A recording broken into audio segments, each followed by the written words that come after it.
আসসালামু আলাইকুম এভরিওয়ান, সবাই কেমন আছেন? আলহামদুলিল্লাহ, আমি অনেক ভালো আছি। তো আজকে আমি আপনাদের সাথে শেয়ার করব সিঙ্গারা রেসিপি। তো সিঙ্গারার রেসিপি সবাই বানাতে বলে, সিঙ্গারার ভাজটা কীভাবে দিতে হয় সেটা কিন্তু অনেকে আমরা জানি না বা পারি না। তো আজকে কীভাবে ঘরোয়াভাবে বানা যায় সেটা আমি আপনাদের সাথে শেয়ার করতেছি। প্রথমে আমি এখানে দিয়েছি 1 কাপ পরিমাণে ময়দা। তো তারপর এখানে দিয়ে দিলাম পরিমাণ মতো লবণ। তারপর এখানে দিলাম হচ্ছে 1/2 চা চামচ পরিমাণ কালো জিরা। তারপর দেওয়ার পর এখানে দিলাম 2 টেবিল চামচ পরিমাণে হচ্ছে আর সয়াবিন তেল। তারপর সব কিছু উপকরণগুলো ভালো করে মিক্স করে নিলাম। এই যে দেখেন, সুন্দর করে মিক্স করলাম। যখন দেখবেন যে এরকম দলা পেকে আসতেছে, তখন বুঝবেন যে এটা ঠিকঠাক হয়ে গেছে। তারপর এখন এখানে যে নর্মাল পানি থাকে, ঠান্ডা পানি, সেগুলো দেব। আপনারা চাইলে ফ্রিজের ঠান্ডা পানি দিতে পারেন, কিন্তু গরম পানি কিন্তু এটার মধ্যে একদমই দেওয়া যাবে না। তো তারপর সুন্দর করে ভালো করে মথে নিচ্ছি, ভালো করে রেডি করে নিচ্ছি জিনিসটা। এই খামিরটা কিন্তু হচ্ছে খুব বেশি শক্ত, নরম করা যাবে না, শক্ত শক্ত করতে হবে। তারপর এখানে আমি 2টা আলু কেটে নিয়েছি কিউব করে। নেওয়ার পর এখন চলে গেলাম চুলার কাছে। এখানে আমি একটা বড় সাইজের পেঁয়াজ কুচি করে দিলাম। দেওয়ার পর সুন্দর করে নাড়াচাড়া দিয়ে নিচ্ছি পানিটা শুকানোর জন্য। তারপরে এখানে দিয়ে দিলাম পরিমাণ মতো তেল। তো তেলটা দেওয়ার পরে একটু পেঁয়াজটা হালকা করে ভেজে নিব। তো তারপর আমি এর মধ্যে দিয়ে দিলাম কয়টা হচ্ছে জিরা আর কি, আস্ত জিরা দিলে ভালো আসে ফ্লেভারটা, এই জন্য। তারপর মনে হলো যে একটু মনে হয় তেল কম হয়ে গেছে, তারপরে অল্প পরিমাণে তেল দিলাম। দেওয়ার পর সুন্দর করে এখন নাড়াচাড়া দিয়ে এটা একটু ভাজা ভাজা করে নেব। তো সিঙ্গারা বানাতে গেলে ভিতরে যে পুরটা থাকে, ওটা যদি টেস্টি না হয়, মজাদার না হয়, তাহলে কিন্তু খেতে ভালো লাগে না। তারপরে এখানে অল্প পরিমাণে দিয়ে দিলাম হচ্ছে হলুদের গুঁড়া। দেওয়ার পর আবার সুন্দর মতো নাড়াচাড়া দিয়ে ভেজে নিচ্ছে আর কি। তো তারপর যে কেটে রাখছিলাম যে আলুগুলো, সেই আলুগুলো এখন এর মধ্যে দিব। দেওয়ার পর একটু ভাজা ভাজা করে নেব। তো তারপর দিলাম কিছুটা পরিমাণ লবণ দেওয়ার পর এখন এটাকে ঢাকনা দিয়ে ঢেকে কিছুক্ষণ ভেজে নেব আর কি, তাহলে কিন্তু টেস্টটা ভালো হবে। নাড়াচাড়া দিয়ে সব কিছু একসাথে করে নিচ্ছি। নেওয়ার পর এখন এটাকে ঢাকনা দিয়ে ঢেকে রেখে দেবো। তো তার আগে আমি এখানে দিলাম হচ্ছে কয়েকটা শুকনো মরিচ কুচি কুচি করে কেটে দিলাম, কারণ শুকনো মরিচ দিলে আমার কাছে মনে হয় ফ্লেভারটা ভালো আসে। ভাজা ভাজা হয়, দাঁতের নিচে পড়লেও খেতেও খুব অসাধারণ লাগে, সেই জন্য। তো আপনারা চাইলে এখানে কাঁচা মরিচও দিতে পারেন, আবার চাইলে এখানে কাঁচা মরিচ নাও দিতে পারেন, কোনো সমস্যা নেই। তারপরে এখানে দিলাম হচ্ছে অর্ধেকটা টমেটো কুচি দেওয়ার পর সুন্দর করে নাড়াচাড়া দিয়ে এটাকে রেডি করে নিচ্ছি। তো টমেটো কুচি দিলে হয় কি, এটা একটু ঘন হয়, ঘন টাইপের হয়, সেই জন্য এখানে টমেটো কুচিটা দিলাম। তারপর একটু জিরা বাটা, তারপর একটু রসুন বাটা দিলাম। তো আমি কিন্তু এখানে কোনো রকম গরম মশলা ইউজ করি না, আপনার চাইলে কিন্তু দিতে পারেন। দারচিনি বা এলাচ এখানে কিন্তু আপনারা দিতে পারেন।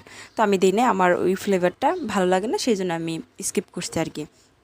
তো যাই হোক, তারপর এখানে তার মধ্যে দিলাম অল্প পরিমাণে হচ্ছে মরিচের গুঁড়া, শুধু সুন্দর একটা কালার আসার জন্য। তারপর সবগুলো উপকরণ সুন্দর করে একসাথে মিক্স করলাম। করার পর তারপর এখানে দিয়ে দিলাম হচ্ছে একটু ধনিয়ার গুঁড়া দিয়ে আবারও নাড়াচাড়া দিয়ে সব কিছু একসাথে মিক্স করে নেব আর কি। এই দেখেন কি সুন্দর একটা অসম্ভব কালার চলে আসছে, আর সুন্দর একটা কিন্তু গন্ধও চলে আসছে। তারপর এখানে পরিমাণ মতো পানি দিলাম। দেওয়ার পর এটাকে ভালো করে রান্না করে নিলাম। নেওয়ার পর এখানে ভাজা জিরার গুঁড়ার মশলা দিলাম। দেওয়ার পর হচ্ছে একটু নেড়েচেড়ে এটাকে তুলে নিলাম। তো এই রান্নাটা শেষ, এখন চলে যাব আমি সিঙ্গারার পুর ভরতে। তো দেখেন সব কিছু রেডি হয়ে গেছে, এখন বাকি যে কাজটা আছে সেটা করব। তো এটাই হচ্ছে আসল কাজে। দেখেন, এটা আমি সুন্দর করে এটা রেখে দিয়েছিলাম, তো সেটা একটু নরম হয়ে গেছে। তো সেখান থেকে অল্প অল্প করে লিচি কেটে নিয়ে এটাকে আমি এখন বেলে নিব। খুব বেশি পাতলা করে কিন্তু বেলা যাবে না, তাহলে কিন্তু সিঙ্গারাটা হবে না, পাতলা পাতলা হবে, ভাজতে গেলে কিন্তু ভেঙে যাওয়ার চান্স আছে বা ফেটে যাওয়ার চান্স আছে। তো সেই জন্য একটু মোটা মোটা করে এটাকে বেলে নিতে হবে। খুব বেশি পাতলা না, আবার খুব বেশি অতিরিক্ত মোটাও না, মিডিয়াম সাইজ করে রেখে এটাকে কিন্তু বেলে নিতে হবে। তো দেখেন সুন্দর মতো আমার বেলা হয়ে গেছে। এই একটা রুটি কেটে আমি 2 ভাগ করে নেব। তো দেখেন মাঝখান থেকে কেটে আমি 2 ভাগ করে নিলাম। এখন 2 ভাগ করে নেওয়ার পর একটা রুটি আমি তুলে নিলাম। নেওয়ার পর হচ্ছে এখন এই দেখেন কীভাবে আমি ভাঁজটা দিচ্ছি, দেখে কিন্তু বুঝে নিতে হবে, এটা বলার কিছু নেই। এই মাথা সুন্দর করে এখানে লাগাই নিলাম। নেওয়ার পর হচ্ছে হাত দিয়ে আস্তে আস্তে চেপে চেপে এটাকে ঠিকঠাক করে নিলাম আর কি। প্রথমটা একটু ছোটো হয়ে গেছে, ওটা কোনো বিষয় না, প্রথমটা। তো তারপরে যে এই মুখটা একটু ঘুরিয়ে ঘুরিয়ে একটু লম্বা করে দিলাম। দেওয়ার পর হচ্ছে এর ভিতরে আমি পুরটা এখন দিয়ে দিব। তো দেখেন যতটুকু পরিমাণে পুরো আটবে এখানে, ততটুকু পরিমাণে দেবো। খুব বেশি দিলে কিন্তু মুখটা আটা যাবে না, সেই ক্ষেত্রে একটু সাবধানতার সাথে কিন্তু করতে হবে। তারপরে দেখেন মুখটা সুন্দর করে যে এঁটে নিচ্ছি, এই পাশ ভালো করে চেপে, তারপরে এই পাশটা এইভাবে ঘুরিয়ে দেখেন খুব সুন্দর মতো হয়ে গেল সিঙ্গারার ভাজ। তো দেখেন খুব সুন্দরভাবে হয়ে গেল একটা। তো আমি আপনাদের বোঝার সুবিধাতে আরও একটা সিঙ্গারা ভাজ করে দেখাচ্ছি, যাতে আপনাদের বুঝতে কোনো অসুবিধা না হয়। তো তারপর দেখেন প্রথমে এই পাশে এইভাবে ভাজটা দিতে হবে। দেওয়ার পর পিছনে যে মুখটা আছে ওটা ভালো করে আটতে হবে, তাছাড়া কিন্তু সিঙ্গারার ভিতর যে পুরটা আছে সেটা ওই পাশে বের হয়ে যাওয়ার চান্স থাকে। তো সেই জন্য ভালো করে এঁটে নেওয়ার পর এখন হচ্ছে এই যে হাতের উপর আমি এইভাবে মেলে নিলাম, নেওয়ার পর হচ্ছে এখানে ভিতরে যে পুরটা আছে সেটা এখন আমি এর মধ্যে দিয়ে দেবো। তো ভালো করে এখানে পুরটা দেওয়া হয়ে গেছে। পুরটা দেওয়া হয়ে গেলে তারপরে এই আপনারা যদি মনে করেন যে মুখটা খুলে যেতে পারে, তাহলে এখানে কিছুটা পরিমাণ পানি, নর্মাল পানি চারিদিকে একটু লাগাই নিয়ে তারপর মুখটা একটু আটতে পারেন, কোনো সমস্যা নেই।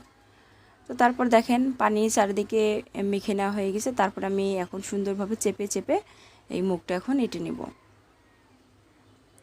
এই যে সুন্দরভাবে চাপলাম, কারণ এই মুখটা ভালো করে না চাপলে বের হয়ে যেতে পারে। তো কেউ কেউ আবার এইভাবে সিঙ্গারা ভাঁজ দিয়ে রাখে, তো আপনারা চাইলে এইভাবে রাখতে পারেন, কোনো সমস্যা নেই। তারপর দুই মাথা এই পাশে ওই পাশ থেকে ধরে একটা চাপ দিলে হয়ে গেল কিন্তু সিঙ্গারার ভাঁজ। তো এই ভাঁজটা অনেক সময় ভুলে যাই আমরা, অনেকেই পারি না। তো মনোযোগ সহকারে দেখলে কিন্তু অবশ্যই আপনারা পারবেন, কোনো সমস্যা নেই। তো তারপর আমার এক এক করে এইভাবে সবগুলাই সিঙ্গারা রেডি করে নেওয়া হয়ে গেছে। একইভাবে সবগুলা কিন্তু আমি রেডি করে নিব। এই যে সবগুলো আমার সুন্দর মতো ভাজ দেওয়া হয়ে গেছে, কোনটা বড় কোনটা ছোটো ওটা কোনো বিষয় না। তারপরে আমি চুলায় একটা তেল গরম দিছিলাম কড়াই করে, তেলটা যখন হালকা গরম হবে তখন আমি এক এক করে সিঙ্গারাগুলো এখানে আমি ছেড়ে দেবো।